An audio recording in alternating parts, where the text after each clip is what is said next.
Sixers finally get their big win over the Boston Celtics in what I consider a massive, massive win for the confidence of this team. Joel Embiid locks up, in my opinion, his MVP award. Finally, we can stop having this conversation. Trending in the AM, it starts in 30 seconds.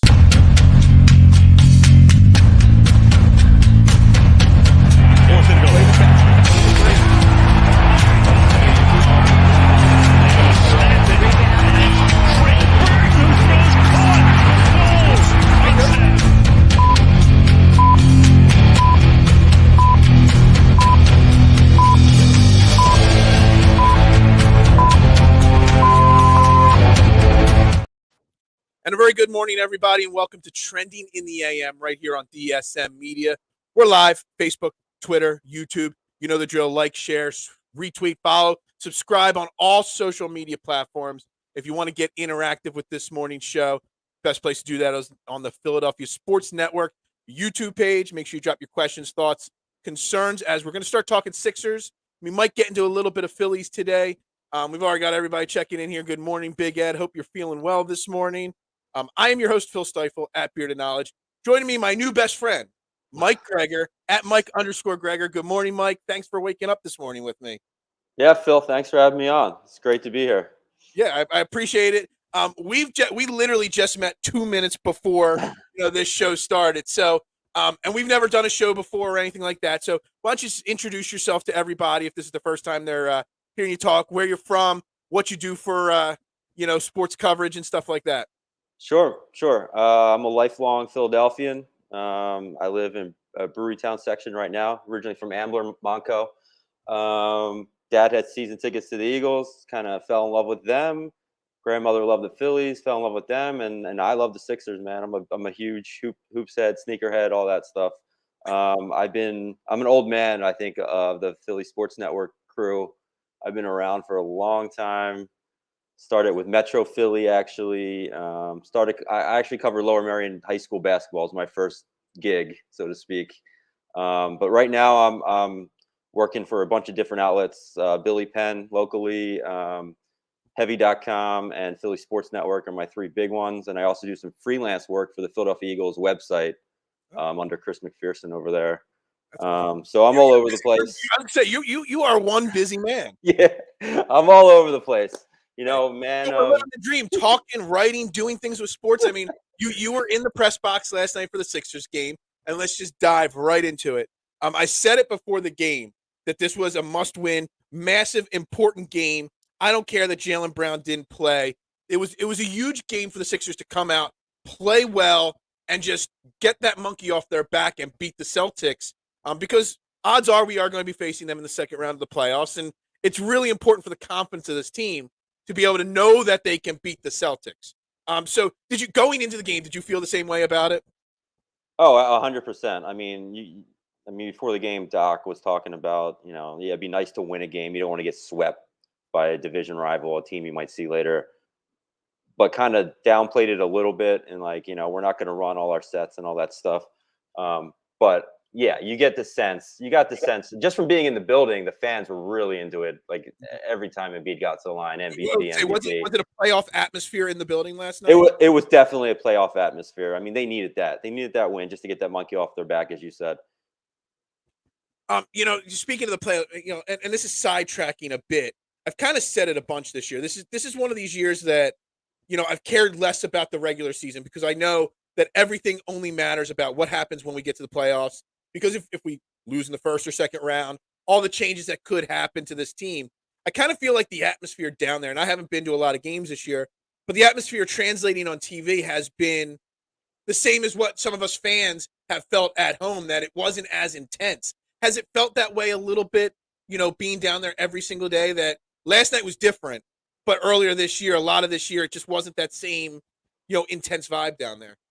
I would agree. I think the Celtics games have been jacked up. But and I know that the Nets game, there was a whole contingent from Brooklyn. At some points in that game, it sounded like a home game for the Nets, which is a little alarming. But yeah, I would agree. This is a team that needs to get to the finals. I mean, that's plain and simple. Like, it doesn't matter. Not just get out of the second round. You got to get to the finals with this team. And obviously last night, so they won 103-101 against the Boston Celtics. The last 2-3 minutes of the game, super intense. I mean, it almost felt like they were doing whatever they could to lose that game, or the refs were trying. I don't know. There are so many key moments. I'm just like, what is going on this last 2 minutes of the game here? But big picture of the game last night, Joel Embiid, 52 points, another superstar dominating performance. It kind of felt like Joel Embiid wanted to be scored basically half the points of the team last night. It took away from everybody else, and I was trying to think. I'm like, oh, everybody else played really bad last night, but I'm like, no. Joel Embiid wanted to be the guy to take over and dominate and do what he's supposed to do, and then just put the team on the back. How did you see, Joel Embiid's performance last night? Yeah, early on, I was like, okay, so I guess everyone's just kind of standing around watching Embiid do his thing. Is that what we're doing tonight? Like, Mhm. the bias looked terrible. Tyrese went into his Celtics shell. I don't know why he can't get it going versus that team. And Harden did his thing. Harden had a nice game, kind of under the radar. But yeah, it was the Embiid show, and I think at some point, like you said, I don't think it was by design going in, but I think at some point they're like, this is going to be a special night. This is his he's stating his case for MVP tonight. The crowd's going crazy, and let's let him do his thing. And he was unstoppable. It was one of the most unbelievable, considering the atmosphere and what was at stake, just to beat that team.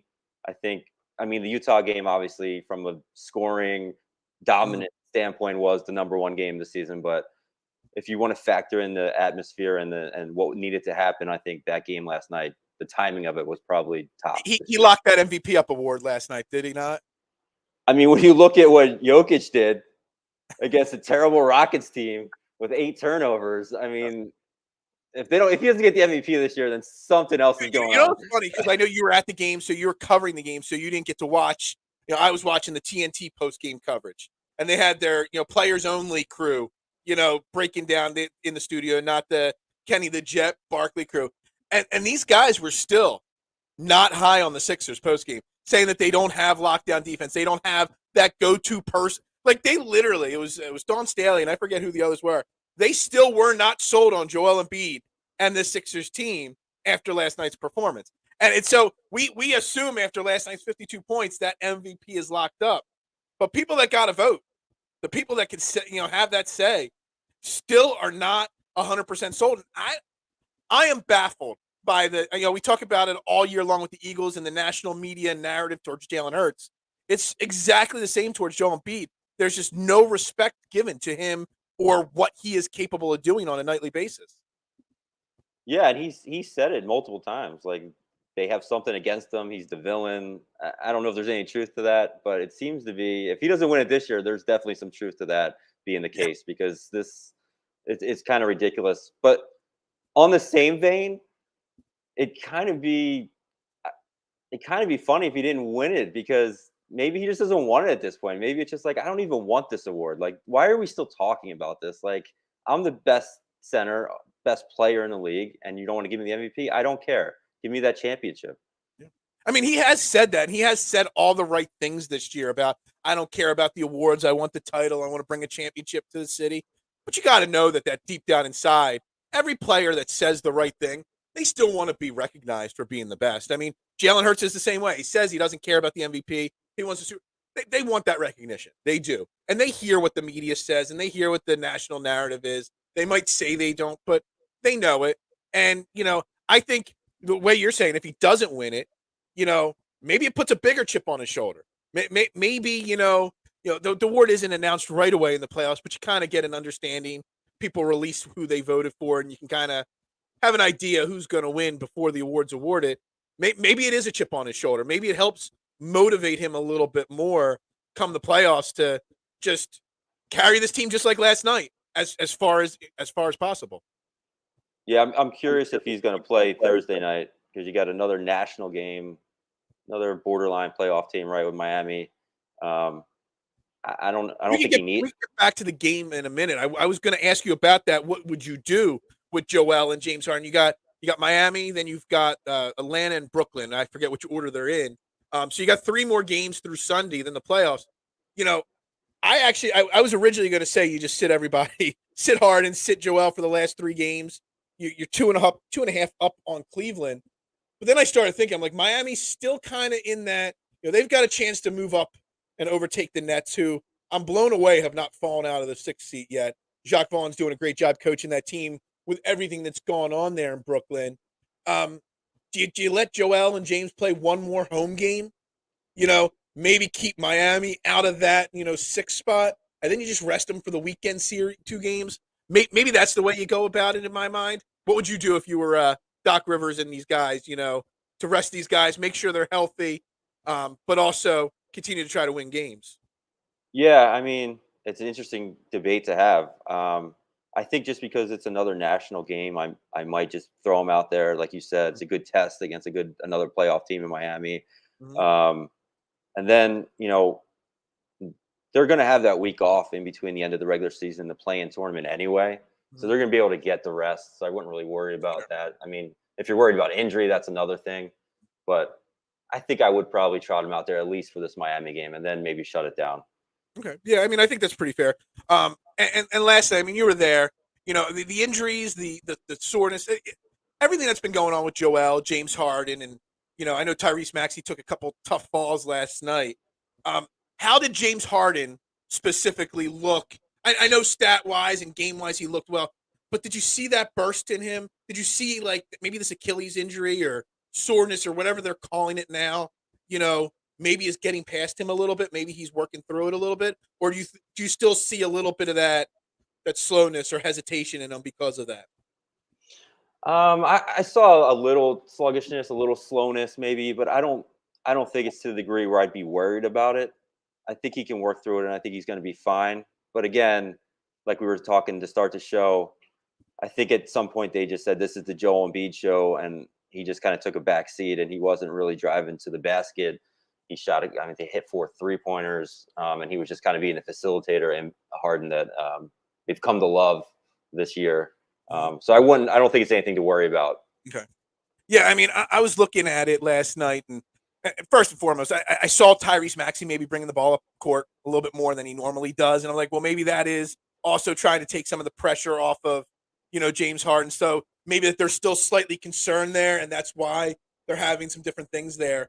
First, it's Well, Doc also Doc said that he had told the guys at halftime that he wanted to get Maxey going. So I think that was kind of the part with that, just to get him the ball in his hands a little more, because they need to figure out a way to get him going against Boston, because that's the thing. Like it took literally till this year for Joel Embiid to figure out how to play against Boston, because Boston always had his number. It took him literally like it feels like 5 years to figure out Boston, and now Maxey's in the same boat and can't figure out Boston. Look, we hate Boston, but I give them credit it feels like they get a great coach, no matter who. They're now third, fourth coach in the last like 6, 7 years, and every single one of them has this team ready to play against at least the Sixers. I don't think I watch too many Celtics games outside of when they play the Sixers, but this team is so well coached on a regular basis.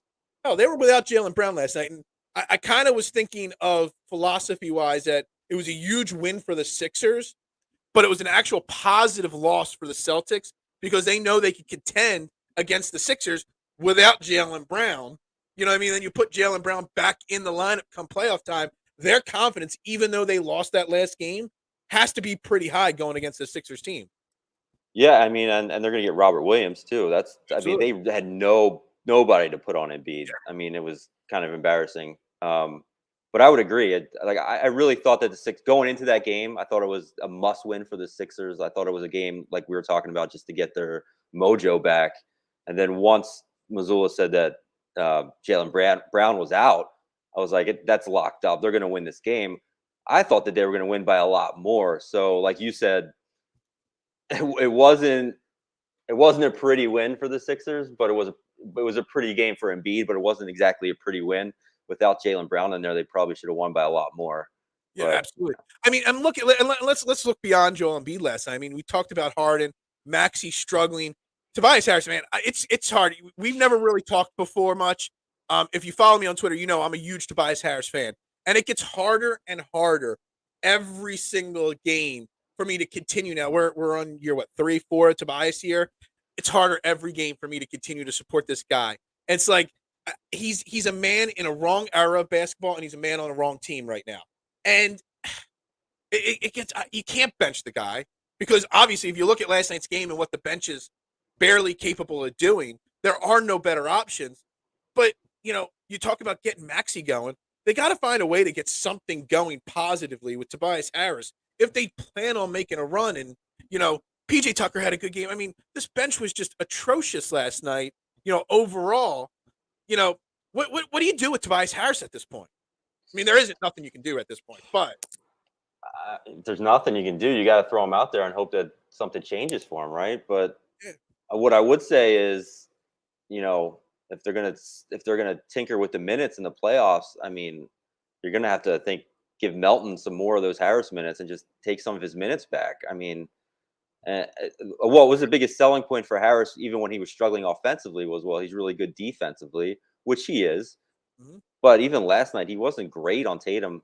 Mm-hmm. So I don't know. It's a big question mark with Tobias, and I'm with you, man. I've been a huge Tobias fan for a long time, supporting him when a lot of people were saying to trade him 2 years ago. Mm-hmm. But it's just I don't know. You bring up Melton's minutes. I'm just looking. I kind of feel like last night and the minute allocation last night is kind of what we're going to get rotation wise come playoff time. You know what I mean? You had the big minutes for Embiid, Maxey, and Harden.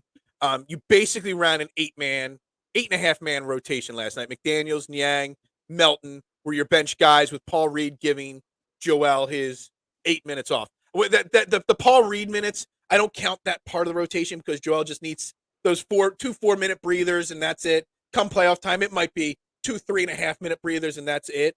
But really outside of that, it's 8 men. It's Melton, it's Niang, it's McDaniels.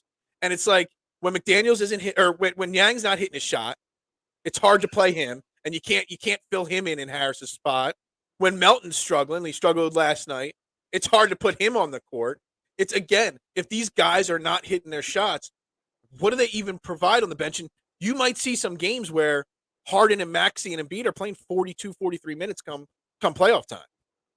Yeah, it'd be nice to have Isaiah Joe back. Oh, you're one of those guys. No, I'm not one of those guys. From the stream right now. I'm not one of those guys. I just don't think he got quite a fair shake. But he did not get a fair shake. And that's the thing. And I think people think I hate Isaiah Joe, and I don't. I just look at this team right now and think, where's Isaiah Joe's not playing Tobias Harris minutes because Isaiah Joe cannot guard, 3s and 4s. So where's he getting his minutes on this team? If you look at last night's game, I mean, I know Melton played poorly last night, but are you giving him all 19 minutes of DeAnthony Melton? Are you giving him 10 of DeAnthony Melton? No. I mean, there is no room on this team the way it's built for Isaiah Joe minutes right now. And I stand by my statements. Isaiah Joe is getting shots up because he's on a very below average Oklahoma City team, and somebody's got to get shots up on bad teams. I look back, I don't know how old you are, but I remember when we traded Charles Barkley. And one of the guys, we got Jeff Hornacek and Jeff Malone. And somebody had to lead the team in scoring that year in the 10-win Sixers process era. Somebody had – Tony Roten didn't find a spot in the NBA after playing here. Bad teams, people score on. They still got to score. So that's all Isaiah Joe is doing. On a bad team. Charles Bassey, all these guys that are going off and finding success. Yeah, I'm just like – I'm sorry. I hate that. I'm going off on a tangent here. I hate that argument. I really do. Melton's fine. He wasn't hitting his shot last night, and you could see it in pregame warmups too. He was kind of off. He's fine. I love him defensively. He's arguably the best defensive player on that team outside of PJ Tucker, I guess. Yeah, no, absolutely. I'm a huge DFT. Now, I said it the day we traded for him on draft night. I'm like, it's a steal of. It was going to be the best move of the offseason, a steal of a trade. And it's great to have him. He's young. Still got a few years left on his contract, so I love him here. Looking at the bench rotation last night and the lack of players that played last night, basically, shored up that Shake Milton's going to be out of the playoff rotation, which I'm fine with. But Daniel House only got 1 minute last night, and Daniel House is an intriguing character to me. And you're down there, you see it, every single game when you're down there in the press box. He was a guy that came in here, and I didn't like the signing of him because I said it was just another Daryl Morey, Houston Rockets move, and that was it. And he struggled at first. He got benched. He lost his spot in the rotation, but it seemed like he kept working. And he got his chance again about a month ago, and he seems to be capitalizing on it. A night like last night where you're struggling to get scoring off the bench. You're struggling to find what's going on with Tobias. Daniel House has worked hard to get back into a spot on this team. Do you consider giving Daniel House a few minutes, in the playoffs on games when Niang's struggling, when Tobias Harris is struggling? Do you think Daniel House could hang in a playoff scenario and give 10 valuable minutes to this team? I do. And we were talking about that last night, actually. I mean, when Niang's struggling like that, you do, because you have to give him to him, because at least House plays great defense. Mm-hmm. I mean, when Niang's on, he can be a lights out shooter, but that's all he really brings to the table. His defense is not much to write home about. So I would definitely trust Daniel House with a bigger role going into the postseason. Plus, I mean, we can joke about the Rockets connection, but I mean, Harden trusts him, right? I mean, he's one of his boys. So I mean, he looks like he's like he tries way too hard to do everything. Like it's like this struggle for him to do anything. It's like everything's flamboyant, arms flailing, legs up in the air on every single thing he does. But I give him credit because he didn't let the benching stop him from, you look at some of the other guys that have lost spots on this team, Montrezl Harrell, Furkan Korkmaz, bottom end guys I talked about all year long, wasted roster spots. And at one point, Daniel House was a wasted roster spot to me, but he kept working and he earned that spot to get back in a game. And I give him credit for that. And again, George Niang, when he's off, he literally, it's like you're playing 5-on-4 when he's not hitting his shot. So why not throw? Last night, you obviously see your bench was completely struggling. Why not give him more than 1 minute last night? Why not see what he's capable of against a team you might need him come second round against the Celtics. You see what he's got last night to kind of give yourself or him the confidence. 100%. And I don't think the plus minus numbers were great for McDaniels last night, but I feel like he gave him some spurts of energy when he came in last night too. -6. That McDaniels I was a little unsure of when we brought him in, but he's worn on me a little bit. I know everybody got all hyped about him when he had that 20+ point game, a little while ago. And I tried to tell everybody, calm down. That's not who he is. But the energy, we lack athleticism on this team. So McDaniels brings that athleticism. Daniel House sort of brings that athleticism. That's honestly what this team lacks the most is athletic players. Yeah. They need one more. They need one more guy, right? They do. I mean, we watched that Toronto Raptors game last weekend, and I'm always a Raptors fan because I just love the fact that they've got literally all they have is athletic 6'8", 6'9" guys. They just got a bunch of guys that run, long, lanky guys. And if we could just have one of those guys added to our team, it would make us so much better. And I don't even like the Raptors really. I just love the fact that they built their team all around the same player. It's all, they've got 9 guys that do the exact same role, and they're just hogging them all. But yeah, I mean, that being said, we could talk about all these guys on the bench, but really it's going to come down to Embiid, Maxey, Harden, and I guess to an extent, PJ Tucker. PJ Tucker, fourth quarter last night, the last 3-4 minutes of the game, played fantastic. He showed, I guess, what everybody keeps telling me, that, playoff PJ Tucker, big game PJ Tucker will pay off at some point. Have you lost any of your confidence in PJ Tucker this year? Did last night gain any of it back? Because, it kind of swayed the needle just a touch for me last night. Yeah, it's like what, The Godfather. Just when you think I'm out, they pull me back in. Like I was starting to turn. I was starting to turn on him. I love it. I was starting to turn on him, and then he does that last night. So playoff PJ. I mean, this is what we were promised and advertised, right? Whatever, $30-40 million for a 37-year-old guy. Dude, I wish I'm 42. I wish I could get paid $37 million. To do something right now. And yeah, but still, realistically speaking, you can't expect him to be the guy to knock down threes at the end of a game. But if they're going to leave him open, yeah, if they're going to leave him open in the corner. What he knocked down 2 in the last 2 minutes last night. Yeah. You really, if that game 6 against the Celtics series is on the line, do you really want PJ Tucker taking that shot, or do you want Tyrese Maxey or Tobias Harris taking that shot?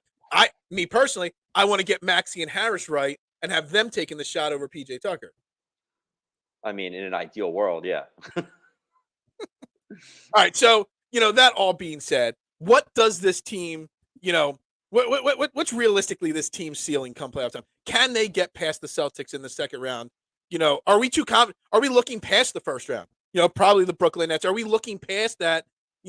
I've been harsh on this team. I've been very critical of this team all year long. Um, I've not been a big Doc Rivers fan. I give him credit having a better season this year, as a coach than he has in years past, with the Sixers. Um, and everybody is still really down on this team. Everybody's still super down and worried. They say this book has already been written. You know what I mean? Like, the story's already been told. They're going to come up short. Is there anything that you saw last night and the last couple of weeks that gives you that glimmer of hope that this story has not been finished yet? I mean, the glimmer of hope's Embiid, just that he's so focused and just obsessed with winning right now that he's just going to put everyone on his back and say, "Come on, boys, let's go. This is our year. This is our chance." Because, like, who knows what's going to happen next year if they don't get past the second round, if they don't get to the finals, they could decide to blow this team up, right? So, yeah, I mean, a real possibility. The ceiling is the final. It's got to be the finals. Now, can they? You ask me, can they actually do it? That's what I'm saying. The ceiling, as in, what are they really capable of? Because I don't know if, I know last night gave everybody positivity against the Celtics, but I think it gave the Celtics a lot of confidence being able to hang in there without Jaylen Brown. So I think if that second round matchup happens against the Celtics, that, it's still going to be a struggle to beat the Celtics in 7 games. They're going to be underdogs for sure. Absolutely. I guess what I would hang my hat on is, and I don't know if this is something you want to really necessarily hang your hat on, but the Celtics have a rookie head coach. Maybe he doesn't push the right buttons. Maybe he makes a bad play call down the stretch. Maybe. I mean, I kind of just hinted at it, and I'm not ready to say that the Sixers even get past the Brooklyn Nets, in the first round. I mean, Brooklyn, you got to think Brooklyn's a very interesting story in the NBA right now. They're kind of playing with house money. First they lose Harden last year. This year, the Kyrie, KD thing isn't working out. Obviously they fired their head coach. They provoke, Vaughn. The Ben Simmons drama just swirled all year with this team. They get rid of Irvin. They get rid of Durant.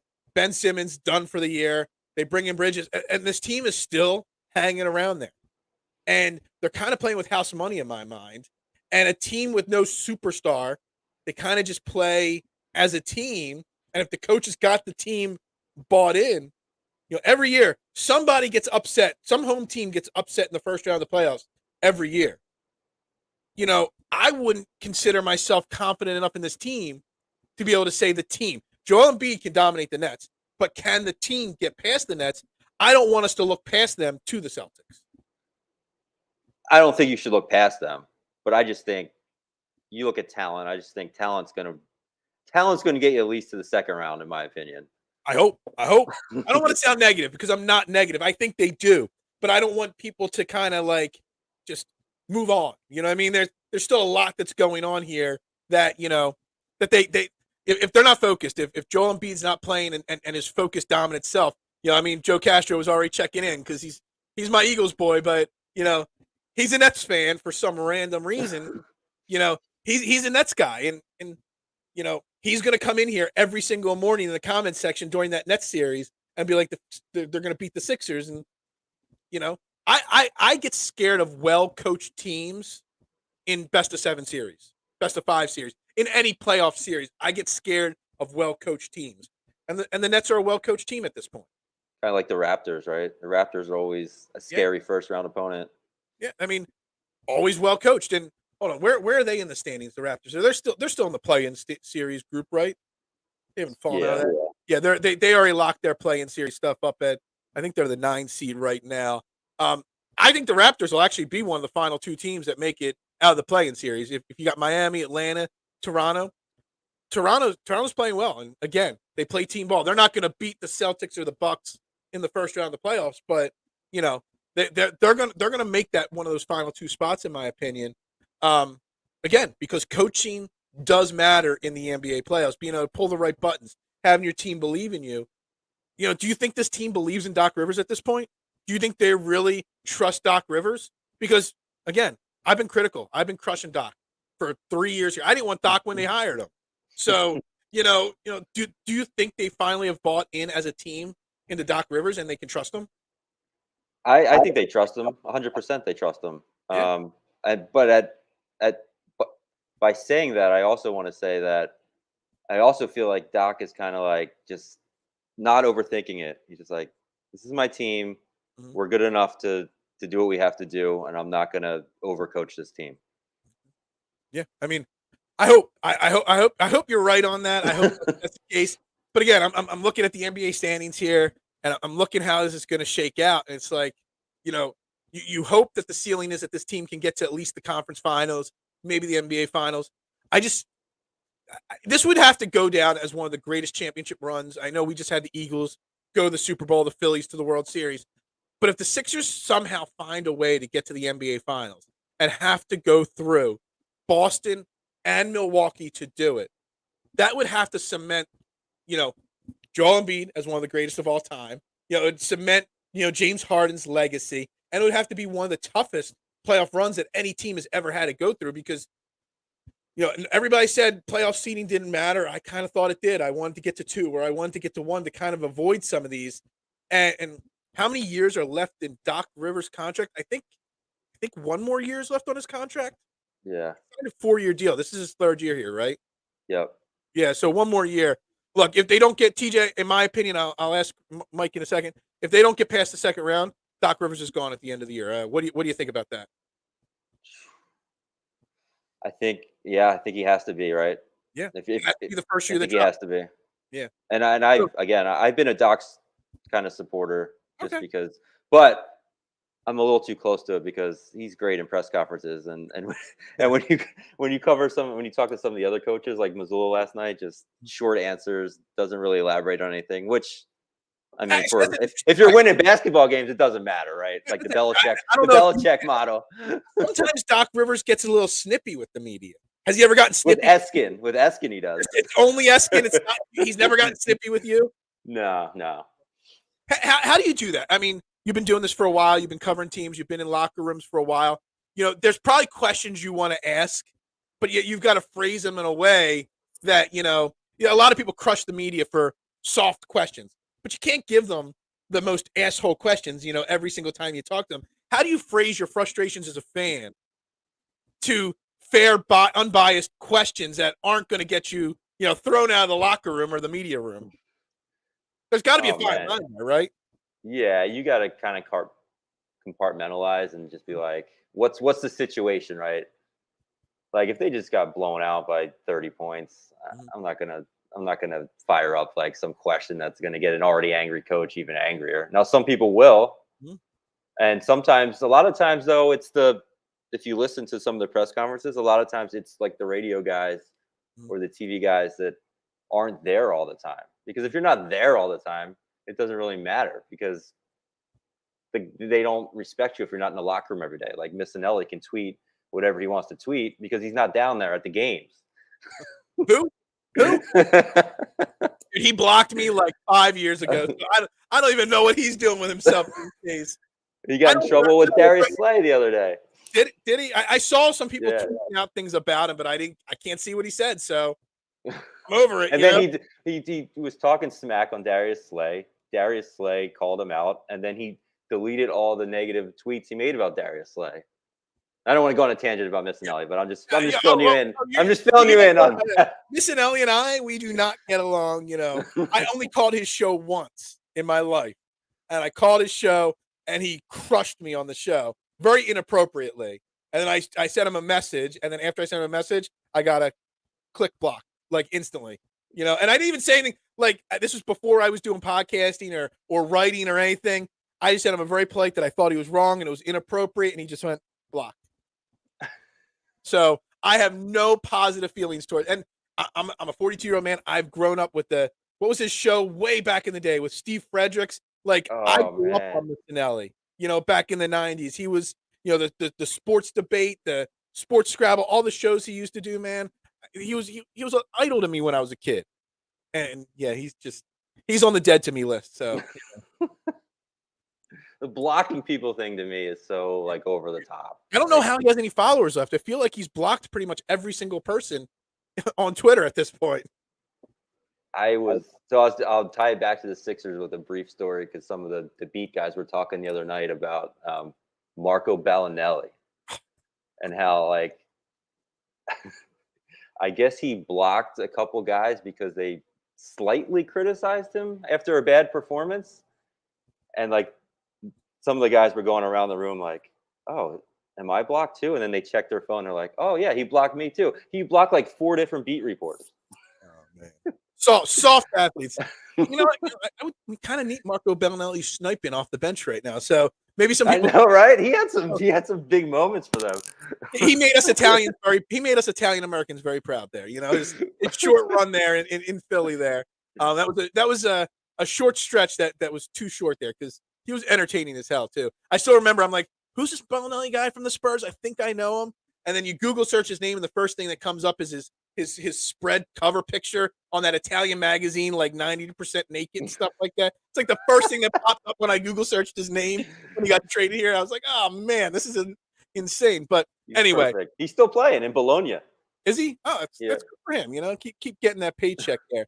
TJ had just said, you know, because we were back to Doc Rivers, you know, that Udoku is still available. Yes, I understand that, and I know no matter what happens, he's going to be the hottest name on the coaching circuit, whether it's Sixers or anybody else out there.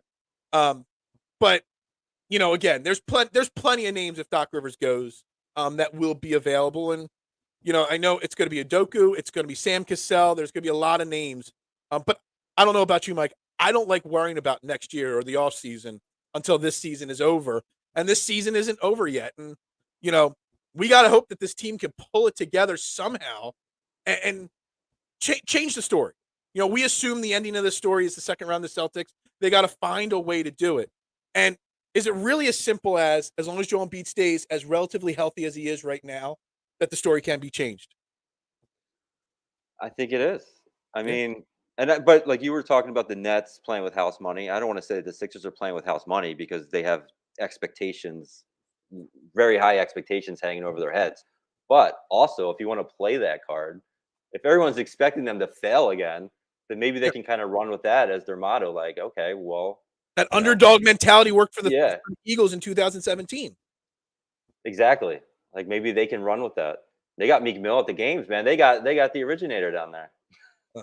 Uh, sorry, I'm not a Meek Mill fan. Sorry, so get him out of my stadium. I don't want him there. Anyway, that's another whole tangent there. We can go on. You say that though, but I also play with house money. My theory and my thread I've been saying on this show the entire season. Anybody new to the show? This show's been going on for 18 months. This is the first week here on Philadelphia Sports Network. Again, shout out to the crew there at Philadelphia Sports Network for bringing me on. I greatly appreciate it. My thread has been it's not been about changing the story. It's about legacies. This season's all about Doc Rivers' legacy. He's considered one of the best coaches of all time, but's only got that one title. James Harden, one of the best players of all time, never made it to a finals before. You got, Joel Embiid, one of the best centers of all time. The comparisons to the dream, never made it to the finals before. It's all about their legacies. And I really, truly do think that they might not have talked about it publicly, but Doc, James, and Joel do know that their legacies are on the line right now. James Harden, how many more years does he really have, in the NBA as an effective star? Joel Embiid's window, we always talk about being super small. You know what I mean? As an elite athlete. And Doc Rivers, I've been saying it for 2 years. Doc Rivers looks tired. Doc Rivers looks like he needs a break. That's just my impression of him. He looks like he needs a break. And I don't know if you know this, but I went back like a year or so ago and I looked. He played high school basketball, went right to college, went right from college right to the pros. And as soon as his playing career ended, he went right to the bench. He has not had a day off or a year off from basketball since he first picked up a basketball. To me, he looks tired and he needs like a break. But, you win a title this year, that legacy for all of you, it's solidified. Doc Rivers could be like, all right, I'm walking away. My legacy's set. I could take my break if I need it. James Harden could go back to Houston if he wants to and stay close to home because he's got that title. The legacy is on the line, and they need to be able to solidify that this year. Yeah, that's a great question. I don't know if that's been presented that way, asked to them. I know Harden's kind of touched on it a little bit, and that the only thing missing from his resume is a championship. I think it was the exact quote he said. Yep. And Embiid obviously it's kind of hinted at it too. But yeah, that's an You interesting think about question it. for Doc Rivers. I guess he'll say, "Well, I already have a championship, right?" But Mhm. He's also You missed a think lot of. about He should have multiple championships. exactly. The Clippers team, the Celtics team that he had, and the Sixers team. He should have more. And that list that came out before the year, he was ranked like the 15th greatest coach or 12th of all time. And it was debatable whether he was in the right spot. You get that second title, that solidifies that. Maybe even bumps him to the top 10. James Harden was on like that last NBA list as one of the 75 greatest players of all time. One NBA title moves him up into that top 50 conversation. Joel Embiid. Everybody compares him to Hakeem.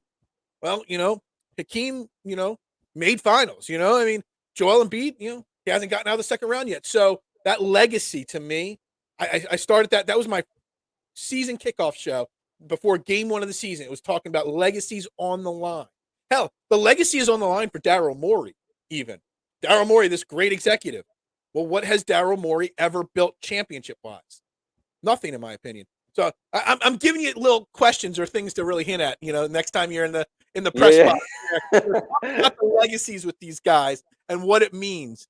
After the final game, ask them, does the legacy matter? These playoffs important? And then I know that's great stuff, Phil. And I think that's something like you'd want to talk to them like off the record about, right? Yeah, because then absolutely. you'd really find out. They're not going to tell you like in a public Right. setting exactly what they feel, what they think or feel.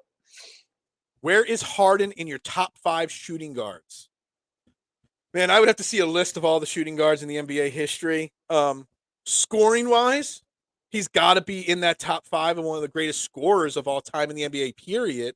I just don't know where he would rank in my top 5 off the top of my head without seeing a full list.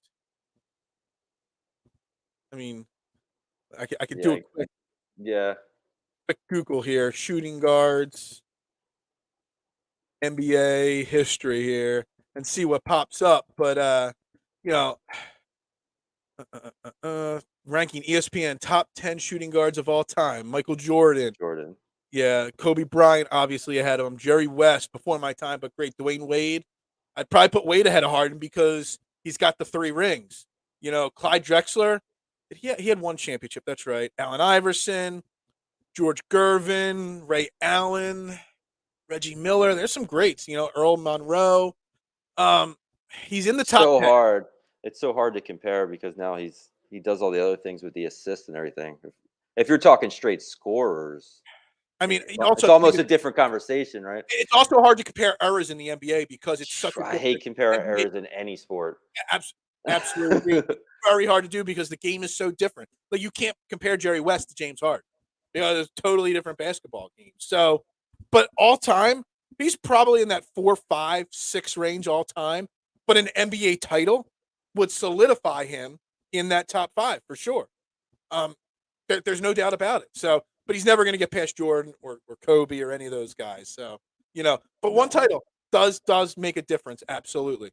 All right. So to wrap up this Sixers conversation, because I do want to spend about 10 minutes talking Phillies here. They got their first win of the year last night. 3 games left. You're on board. Play against Miami tomorrow night and then sit them for the final 2 road games. That's where my head's at right now. I think that's the move. Maybe Embiid wants to shine one more time.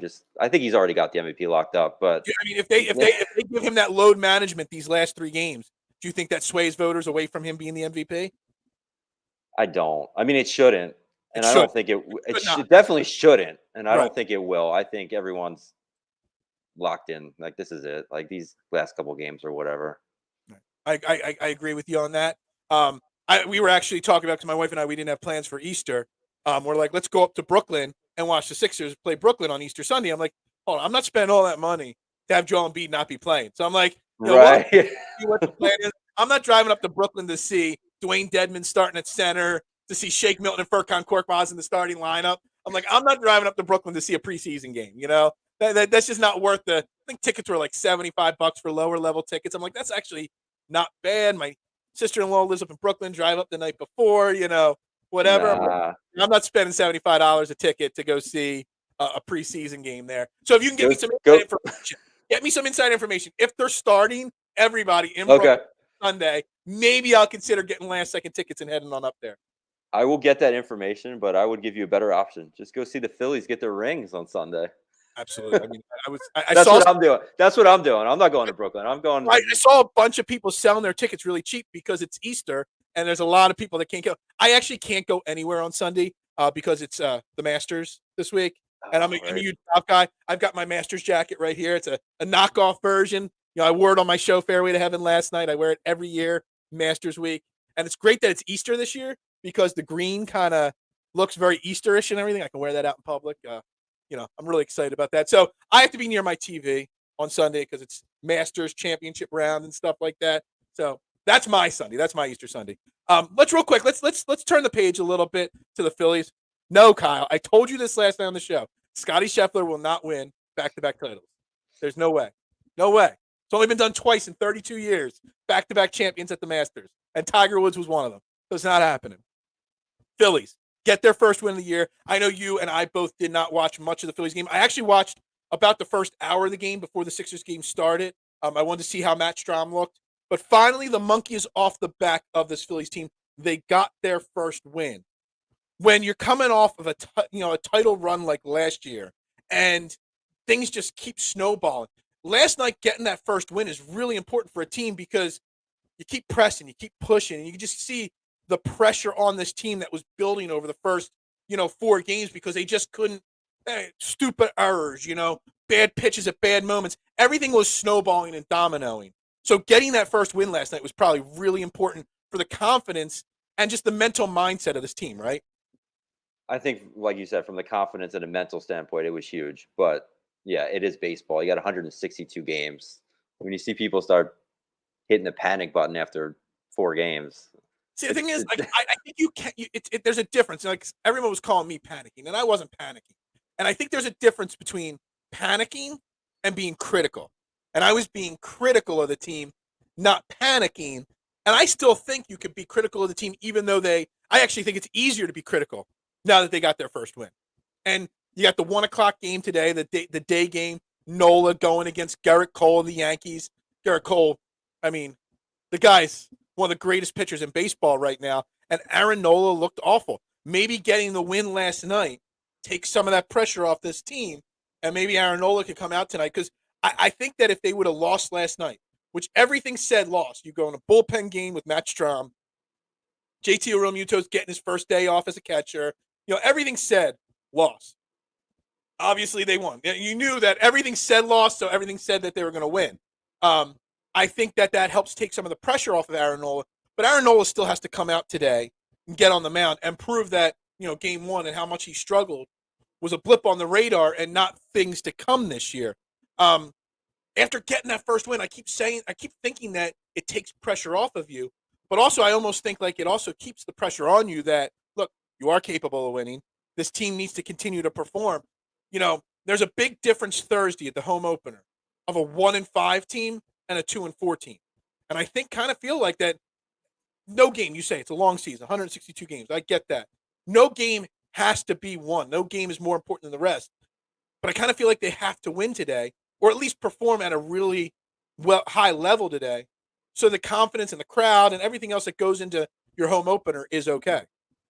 yeah, you want to go back home with some momentum, right? And so, the place is going to be loud either way, but it's nice to go home with that momentum, and especially to get your ace to win because I was after that first game, I was texting people like we go up 5-0. I was like, this team's unstoppable, and we're missing like arguably our second best player, and we're 2 best players, right? And I was like, this team's unstoppable, and then Nola gives up all those runs. So we got to get I think that's what you want to look for in these early games. You want to get your stars going. So you want to see Nola get on track, and then to see Schwarber get on track last night was great because he was really struggling at the plate. Yeah, it was a big home run last night. It was a monster shot there at Yankee Stadium, and it's key. And everybody keeps forgetting about. Everybody kind of was ready to get rid of Rhys Hoskins, trade him away, blah blah blah. Then he goes down in spring training with that awful injury, and I kind of feel like that took a lot out of the sales. And Rhys Hoskins wasn't the top star, but he was one of the locker room leaders, and it's something that I talked about a lot last year. That this team didn't have a true leader.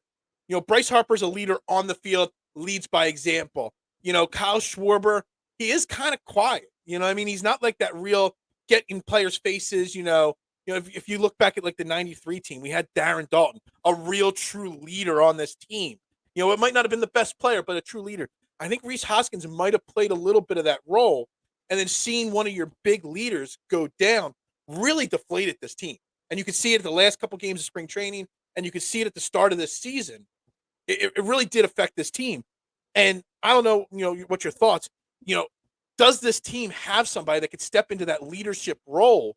And because Rob Thompson, in my mind, is not that kind of a manager. He's not a manager that, is a leader. He's not going to call a player out publicly or privately. He's not going to flip a table to fire up the clubhouse. You need that guy. Who's got to be that guy on this team that steps up and leads? I mean, you'd like it to be Harper, but like you said, is he that guy? He's not that guy. He's not that guy. He's going to be the guy that, takes your back in a fight. If you have a bench clearing brawl, he's the guy that's going to say, let's go, after he hits a big, bases clearing double. But he's not going to be the guy that comes to you in the locker room publicly or pulls you off the side and says, yo, you got to do better, or you got to step up your game, or you're doing. He's just not that guy. You know what I mean? And I think this team seriously lacks that person that holds the other players accountable. I think you're right. I'm just trying to go through the roster in my head. I mean, we don't know enough about Trey Turner to know if he's that guy. He doesn't look like that guy, but I don't know. I don't know him. JT is kind of not that guy. Castellanos, not that guy. You can't be that guy when you're not hitting well either. Yeah. Schwarber is not that guy. Hoskins was that guy. And till he gets back on the road with this team, I don't know, after the surgery on Thursday, how long the initial stages of surgery recovery will take. And I know he'll be back on the road with this team at some point. But, somebody's got to be able to step up and be the guy that holds this team accountable. They just don't I feel like Boehm has some of that personality, but he's too young. Yeah, he's so young. It's great to see Alec Boehm performing well so far this year. I'm a huge fan of Alec Boehm. I want to see him do well. I hope Rob Thompson, this is something we've talked about a little bit on this show, I hope Rob Thompson doesn't ruin him by moving him from third to first, back to third, back to the DH, back to third, back to first. He needs to, baseball players are creatures of habit. And Alec Boehm needs to stay at third base. He earned the right to be at third base last year. He should be your third baseman. He should be there every single game, no questions asked. But maybe he does be the guy that develops into that leader. And, you look at it, and this is kind of a little, I watched the beginning of the game, and then I read some stuff after the game and after the Sixers game was over. Obviously, Marsh 2 nights ago, Ujar, set the tides for that. And guess what? Brandon Marsh accepted his mistake, said, yeah, I screwed up on that play. Is that coming from Alec Boehm? Because last year, Alec Boehm started the year off terribly. He said, I effing hate this place. Manned up and said, yes, I said that. I'm sorry, whatever. It turned his season around. I wonder if Brandon Marsh, after screwing up so bad, maybe took a little page out of Alec Boehm's book and accepted responsibility. And you know what? Philly fans love when players accept responsibility for their failures. They don't want excuses. They want accepting the failures and what you're going to do to get better. So maybe Alec Boehm has a little bit more influence than we realize in this locker room. Could be. I'm with you. I'm a huge Boehm fan. Drafted in my fantasy team. I think he's going to have a huge year. Yeah. Do you think he's capable? I know a lot of people are calling for him to be a 300 hitter this year, 200 hits. Do you think he's really capable of that at this point in his career? Oh, yeah. I think he could do that for sure. Absolutely. Good. I mean, he was 0 for 3 last night, so that probably wasn't good for your fantasy team. That's not good. I'm looking at the game last night. This team is still hitting. Trey Turner, though, man, I mean, 2 for 5 again last night. I think he's got at least 1 hit in every single game this year. There's nothing not to like about having a guy like Trey Turner on your team, is there? Just waiting for that home run, right? But he looks great. He looks pretty much as advertised. All right, so big game today, 1 o'clock. The Phillies are severe underdogs with Garrett Cole on the mound. Aaron Nola. We want to see Aaron Nola come out tonight and do better. Boehm's still hitting 389. Yes, I know. He's still hitting 389 last night. And that's great. Alec Boehm's not going to get a hit every night. He's not going to have 300 hits or anything like that, Kyle. But it was good to see. Where did he play last night? He played third base last night. That's good. Derek Hall looks lost. And I'm going to just tell you, Derek Hall, Jake Cave. I know Jake Cave had 2 hits last night. Just you got to do better than that. Dave Dombrowski. You got to find better players than Derek Hall and Jake Cave if you want to win a title. We'll see the game today, 1 o'clock. Tomorrow, we'll be breaking down this Phillies team. We agree It's very important that they get another win, get that momentum coming into the home opener on Thursday. Also, there's some weather in the forecast on Thursday, so the home opener might get delayed. There might be some issues with the home opener. You got Friday off. Maybe it gets pushed off to Friday. But keep that in mind. Anybody that's planning on going down to the home opener tomorrow, that weather may play a factor in it. I want to talk again, Mike Greger. Thank you very much for coming on Trending in the AM this morning. I greatly appreciate your time. Again, where can everybody find you? Obviously, at Mike_Greger. That's where you're on Twitter. Do you put all your work on there? Or is there other Yeah, places? everything's on there. I got links. Just click on the bio section. You'll see some links. Like I said, I've been around forever. Covered every sport. Even covered some Villanova basketball back in the day. So I'm out there. You can find me. Yeah, absolutely. I greatly appreciate your time. Again, this is Trending in the AM right here on Philadelphia Sports Network. Thanks to everybody tuning in. Thanks, Kyle. I appreciate your time. Everybody that's tuned in today and all week so far. 3 days into Philadelphia Sports Network with Trending in the AM. Greatly appreciate it. Make sure you're subscribing, turning notifications on. If you're interested in some Masters coverage, some golf betting, tune in to last night's show. It is pinned on the Philadelphia Sports Network YouTube page. All my picks, all my plays for this week's Masters. I'm hyped up. I know everybody wants to talk Sixers and Phillies and Eagles, but it's Masters week. It's like my greatest week of the year for golf. I absolutely love it. Always falls around opening day. I'm in heaven right now this week. So everybody check that out if you want some great information. Who's my betting tip? Who's my tip? Man. So you don't want to talk to me about betting on the Masters because I fall into the same trap every year. Rory McIlroy and Patrick Cantlay both should have Masters championships on their trophy case already, and both of them have come up short every single year for the last 300 years at winning the Masters, and I've lost a lot of money. But do not bet Scotty Scheffler. That's what Kyle said earlier in the show. He's going back only twice in the last 31 years has somebody won back-to-back Masters. It's not going to happen. Tiger Woods and Nick Faldo. I like Rory McIlroy. If you can get your odds boost, Rory McIlroy completes the Grand Slam this year. He's playing great golf. That's my play for sure. If you want to make a bet, don't go beyond the top 4 or 5 guys. That's my best piece of information. Because stop it, Kyle. Harold Varner is not finishing in the top 20. I will bet you a beer that Harold Varner is not in the top 20. Guarantee it. Anybody, we're going to wrap up Trending the AM right here on Philadelphia Sports Network. Everybody have a great day. We're back tomorrow, recapping Phillies, talking Masters, talking all different kinds of things. Everybody have a great day. For Mike Greger, I'm Phil Stiefel. Have a great day. We'll talk to you tomorrow.